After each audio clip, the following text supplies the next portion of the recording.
Hello and welcome to Policy Beast. On this very special edition of Policy Beast, we will be talking about the town charter. And we are very, very fortunate to have Roberta Soolman, chairperson of the Charter Review Committee here in Ashland. Roberta, thank you so much for joining us on Policy Beast. Oh, thanks for having me. We're going to try to get our audience geared up for town meeting so they have a little bit more knowledge about what they're going to be voting on. The purpose of the show is to talk about the town charter. What is it? What are some of the changes that are coming up?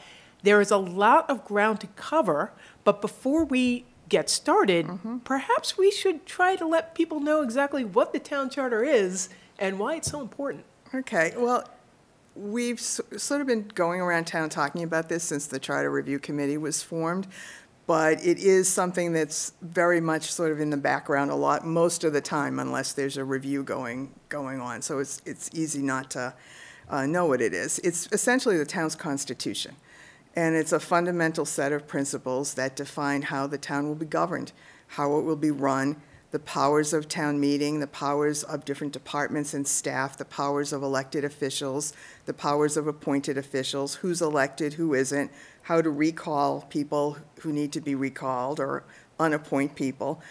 So it really is the framework for how the town will be run. If you could share with some of the viewers and listeners right now about what the charter review process has been up to this point, and maybe even just give us an end-to-end. So what was this process like? Because we're coming up on the end of it. Well, we were first appointed as a committee, and I just want to mention my other committee members, Alexis Christopher, Betsy Emberly, Steve Greenberg, Joe Magnani, KG Narana, Ken Rush, and myself. So there were 7 of us. And we were appointed to review the existing charter and see if there are any recommendations we want to make for improvement or changes. We could have said, there's nothing that needs to be done. But we were looking at the document to try to update it, to see if there are things that changed in town since the last time it was reviewed that would require us to make new recommendations. When we started off, it's a 12-page document, and we all thought, at least I thought, how long could this take? How hard could this be, right? But it's really, really difficult when you're writing a governance document to take all possibilities into account, to separate governance from the people who are currently in positions and from the current situations, because your document is supposed to be timeless and not be rooted in personalities or particular governance issues right now. So it was really hard. You change something in one spot and you wind up having to think about how it has an impact on 4 or 5 other sections in the charter. So we did a lot of research. We worked with the Collins Center at UMass Boston. We had a lot of meetings with committees, with town staff, with elected officials, 3 public forums, multiple presentations, and work at selectmen's meetings. I was on your show once before. Yeah, this is actually a repeat performance. We should say that because you came on at the top of this process. At the very beginning. To let people know that it was going on, and now we're at the end of it for the cycle. We were also at the farmers market. I mean, we tried everything possible, and we had articles in the local papers to try to inform people about what was going on and how they could participate. So now that we're coming up to the end of it, we'll talk a little bit about what happens next. But before that, I think folks would be very curious to find out what the changes that are recommended going forward are. And I had a chance to chat with you a little bit and do a little homework. There are 10 sections of the town charter, and there are multiple changes. We're probably not going to get a chance to discuss all of them today, but why don't we start off with some of the big ticket items? I think one thing that I've actually heard around town quite a bit is the change for the Board of Health from the proposed change to the Board of Health from elected to appointed. Can you talk a little bit about that? We had a lot of conversation about that, and one of the things that we did was we researched a lot how towns decide across Massachusetts whether a board will be elected or appointed. There are about 10 criteria that you look at. What are some of those criteria? Well, the expertise. Could someone do the job without having any real background in the field? Is it mostly, is it oversight, or are they actually going to have to do a lot that requires prior knowledge and information? So There are a lot of there are different, about a half a dozen or so of those criteria. And then we worked with the Collins Center to see what other towns do for their different You keep mentioning boards. the Collins Center at UMass. What exactly do they do? This is what they do, Okay. is they're really experts in providing guidance to municipalities. And they have one of their primary areas of expertise is helping towns to either craft a charter if they don't have one or do charter updates and revisions. Okay. Didn't mean to interrupt. No, but- that's fine, that's fine, that's fine. So that, I expect, will probably be a very controversial issue. It came up during the last charter review as well, and was a controversial issue, changing from an elected body to an appointed body. And, you know, I think it's going to be a difficult decision to make, because what it comes down to is you can elect the wrong people and have a problem, Yep. and you can appoint the wrong people and have a problem. There is no inherent evidence, there's no inherent principle that says one way is obviously better than the other. So Right. it's going to be a difficult choice for people. Yes, you know, there's possible peril in either way. I think it just kind absolutely. of depends philosophically where you stand and where you think the best or the better outcome could be. And, you know, it sounds like many different towns, I'm sure there's variety in the process, correct? I'm sure there's Yeah, some there appointed. and some- definitely is, and, is some variety in the elected. process. And, Yep. you know, factors that people are going to need to look at is, are qualified people running? If you need to have medical background, how do you ensure that you get people with medical background? Maybe that's through the appointed process as opposed to the elected.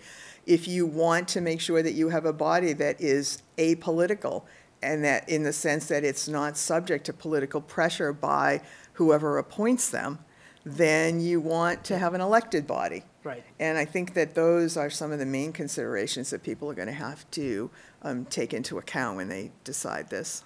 Now, speaking of making it boards and committees, I think there's another proposal on the table right now talking about members of, I think, the selectmen, is it the selectmen, the FinCom, health, like what boards and committees they can serve on? You're going to have to fill this in for Sure. me So here. the Charter Review Committee comes up with its recommendations and files a report with the Board of Selectmen, gives them all the recommendations. But the warrant belongs to the Board of Selectmen. They are the ones that decide what goes in as warrant articles, with the exception of citizens' petitions, which they have to put on the warrant article. So we made recommendations to them, and then they looked at our recommendations, and they accepted most of them, and then there were a few that they made some changes to.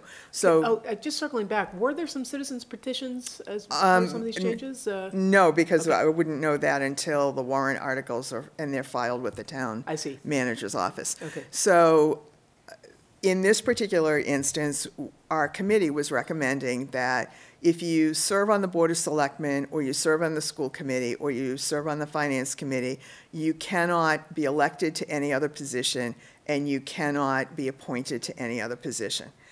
And Can't wear you can't wear multiple Right. hats in and in some local cases, government. multiple, and multiple. I There are see. some people who have a lot of different positions in town. Mm-hmm. And in the past, there were some people who had more than one elected position at once. Okay. And so we were concerned about the concentration of authority, concentration of power, Sure. and influence. And so were some residents, and so we made that recommendation. The selectmen discussed it amongst themselves and had their own reasons and changed it so that as a warrant article, it will read that it only applies to the finance committee, doesn't apply to the school committee, and doesn't apply to the Board of So Selectmen. only FinCom, only Finance Committee, Right. they can't have they can't have additional elected or appointed positions in the town. Right, as and there per are this still good proposal. reasons for that, Yeah. in that the finance committee is supposed to be the advisory to the town meeting. Right. So And there's so you want them to be as independent as possible, because they're making money decisions Right. about, departments across the board. right. So if I'm serving on multiple committees and I'm on They could have a FinCom, vested interest in there- something there's- else, There's yeah. definitely more danger perhaps of conflict of interest in that particular situation than some of the other scenarios that you mentioned. So- Right, and it's directly tied to money, so. Right. So, Even though they don't make the appropriations for money, they make recommendations. but still. So, you know, there's still that. Yeah, right, they that decided to leave that. That issue. Some changes proposed about town moderator terms. The town moderator right now is the only elected official in town that has to run for election every year. And our feeling was that it was a very time-consuming position, a very difficult and complicated position, that there was a lot to learn and a big learning curve. And we decided, in the interest of having the person in that position actually focus on doing the job rather than running every year for the position, we would extend the term to 3 years. And we also looked, again with the Collins Center, to what other towns are doing, and you know, that was consistent with other towns to extend the term. Interesting. I'm just curious how Ashland ended up doing it every year as opposed to I don't other know towns how that started. It's fascinating. Yeah, so, I really don't. Yeah. So speaking of just the boards and committees in general, I think you've got a few different recommendations about how those committees are formed on the table. We have a, not for elections are obviously going to be held the way the elections by law are supposed to be held, but Right. We've outlined an appointment process for, you know, specifying what the position is, giving notice of the position, collecting candidate forms, making sure that the body that is the appointing authority has those candidate forms, appoints somebody within 45 days. Okay. You know, so we laid out a process because we wanted every multiple member body that does appointments to follow the same process. Right now it's uneven, or it's a little uneven. Okay. You know, I'm not saying it's wildly uneven, but it's a little uneven, and some do it differently. And they could be even minor differences, but even anything like that makes it more difficult for residents to participate. So we wanted to standardize it across the board, and so we laid out in Section 8 an appointment process for people to apply and be interviewed and considered and vetted, and then have appointments made to various committees. So but in the proposed changes in Section 8, you know, if people want to, as if this were enacted, if people wanted to volunteer, what would, do they still have to fill out, would they still have to fill out a talent bank form? How would that look for on the applicant's side? Well, the charter doesn't specify, you know, what would be on the application form. You know, we would hope that it would have more information maybe than it does now, so that it allows for more comprehensive vetting and getting to know the people that you're selecting better and with more depth.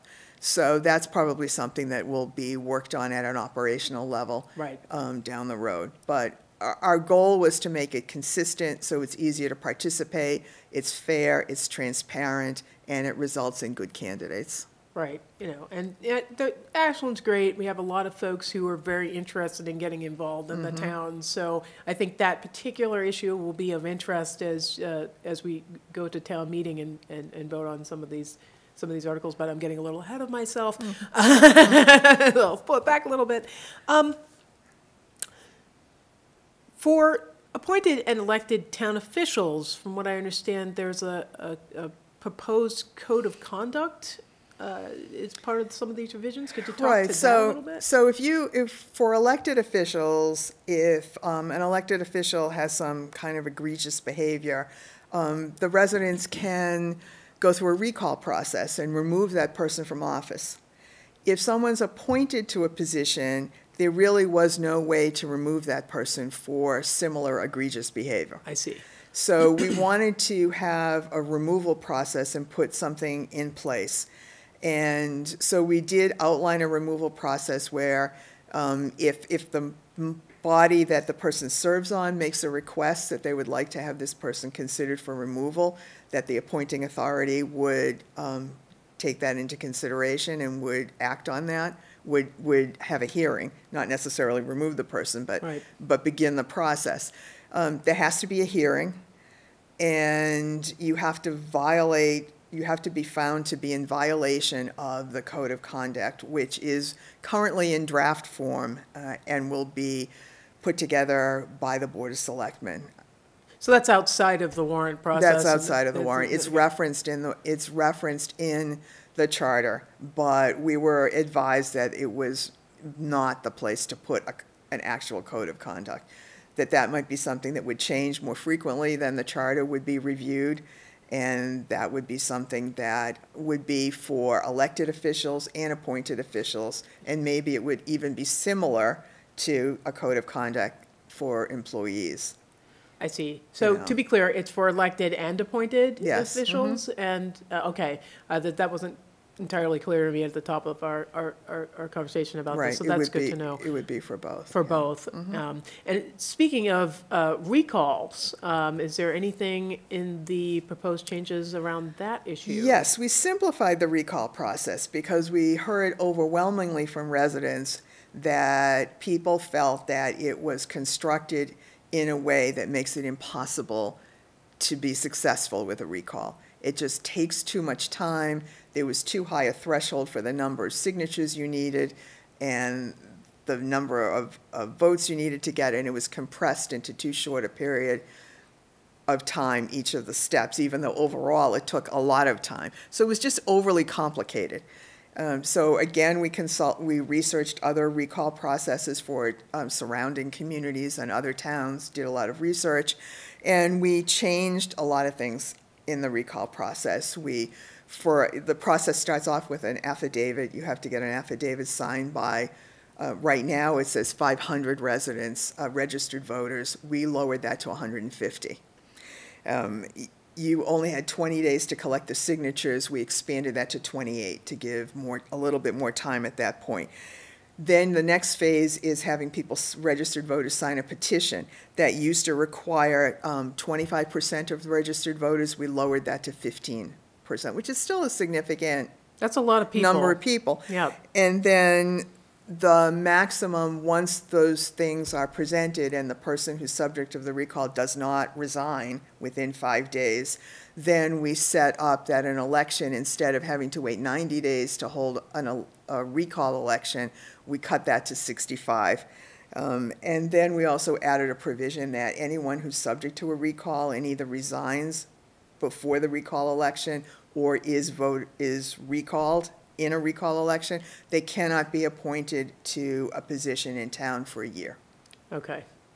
So, and that provision isn't currently in effect. So you made these recommendations based on what a lot of other cities and towns, you modeled this around what other cities and towns. What a lot of other places are doing, what, our research showed, what the Collins Center recommended, and, we were sitting there with a timeline trying to figure out exactly how long it would take and is it feasible to do within a certain period of time. And with all these recommendations, I'm sure there are a lot of factors that you had to keep in mind. I mean, obviously size of a community is definitely a variable that you had to keep in mind, especially with recalls and, well, other things as well. What other kind of general factors, just generally, for some of these items, did you work with the Collins Center with when you were considering some of these items and changing some of these items? What were some of the criteria that folks recommended? Well, they did research for us. You mean the things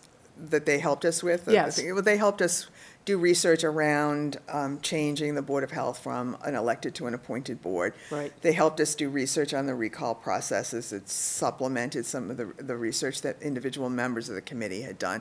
They helped us do research on the moderator's term.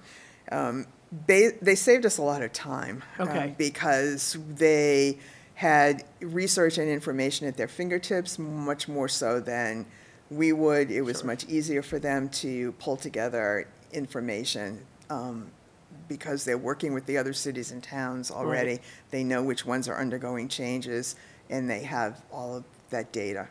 So, so it's kind of just one-stop shopping for you. Yeah, it was a huge help. They were a huge help to us. Then the 7 of you would have to, or 8 of you, 7 of you, would have to, to basically do all that independent research, which I would gather would take more than a few years to do. It takes a long time. Yeah. I mean, and this process took us longer than we had planned. It took us a lot longer than we had planned. What were you anticipating? Well, like I said, when we started off, it was a 12-page document. Right. Okay, this will take a few months and we'll be finished. And we were supposed to be finished within a 9-month period. But we kept the Board of Selectmen informed of our progress and what we were doing. And it was fine with them that we continued to keep to keep working on it because it was an important job to do. Right. But still, yeah, very time-consuming.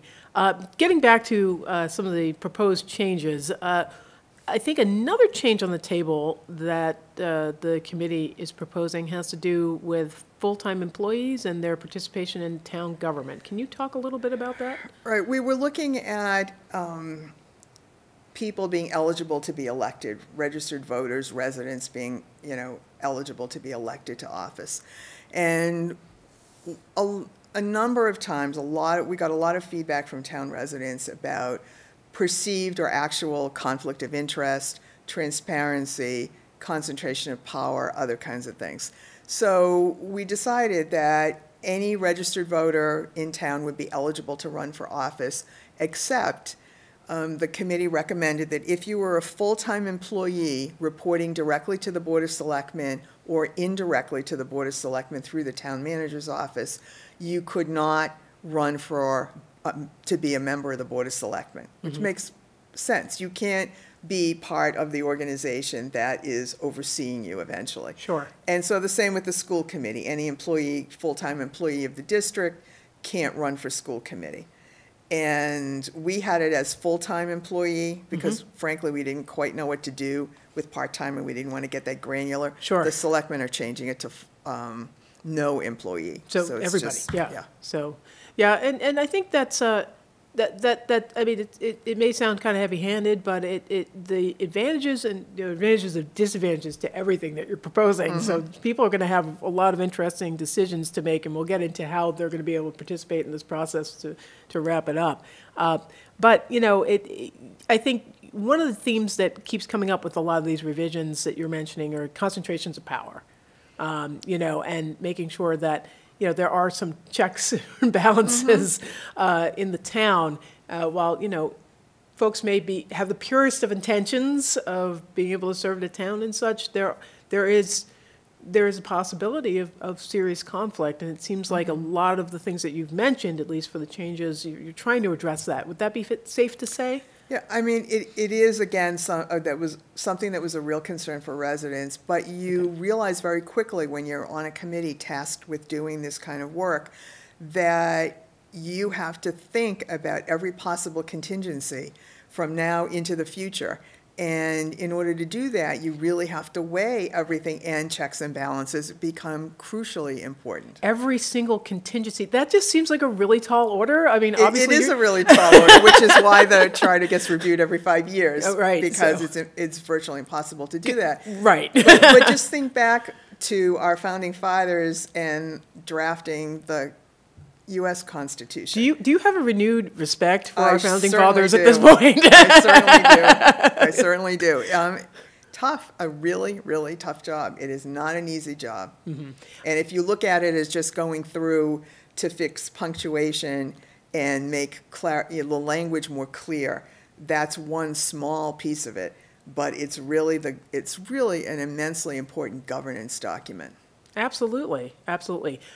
Before we launch into how folks are going to be able to participate at the end of this process, one question about citizen participation. When you did your 3 public forums, did you hear any was there one prevailing concern that kept popping up with residents, or were there multiple concerns, or was there a theme, or I'm just curious what the citizens of Ashland had to say. They were talking about, there were some things that they were talking about that we can't obviously do, like they wanted more documents up on the website. Well, that's not a governance issue from the charter. So there were things that came up like that. Sure. They wanted to increase the voice of the residents, increase empowerment. They wanted town meeting to stay as an open town meeting. They wanted to retain the town form of government with an open town meeting. Some wanted to give more authority to the selectmen. Some wanted to give more authority to the town manager. We're obviously impossible to please everyone on that kind of thing. Some people wanted us to fix the recall process, which we did. People wanted more financial transparency, and we hope that we address that to people's satisfaction with the financial provisions we put in. People wanted some other things that just didn't fit in the charter.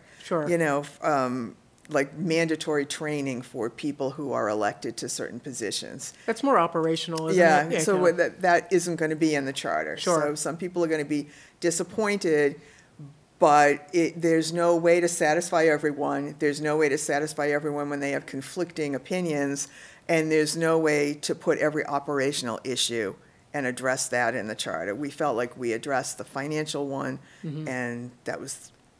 But that brings up another good point. You know, folks, they definitely want to see some changes. You know, they know that the town charter may not be the most appropriate place to make those changes. Perhaps they can, you know, approach different bodies, you know, in national government to make those changes. If the charter committee isn't the right venue, then there are other venues that they can go to let their opinions be heard and to get involved in the town and see the changes that they want to see. So I can imagine that was sort of an educational process for all involved. I hope so. I hope it was. I hope people understood that some of the things just don't reside in the charter. Right. And that, again, we have to look at making recommendations that cut across the board and don't focus on any one personality or any one current challenge that we have right now. You know, this has to be a governance document that has a much broader focus than that. Right. So as we're wrapping things up, can you let us know what the next steps are? How do we decide if these are the changes we're going to make as a town? Okay, so the first night of town meeting is going to be May 2nd. Right. The second night of town meeting is May 8th, and that's the night when the charter will be taken up. Okay. So there are 10 parts to the charter. Only 8 of them, only 8, have changes.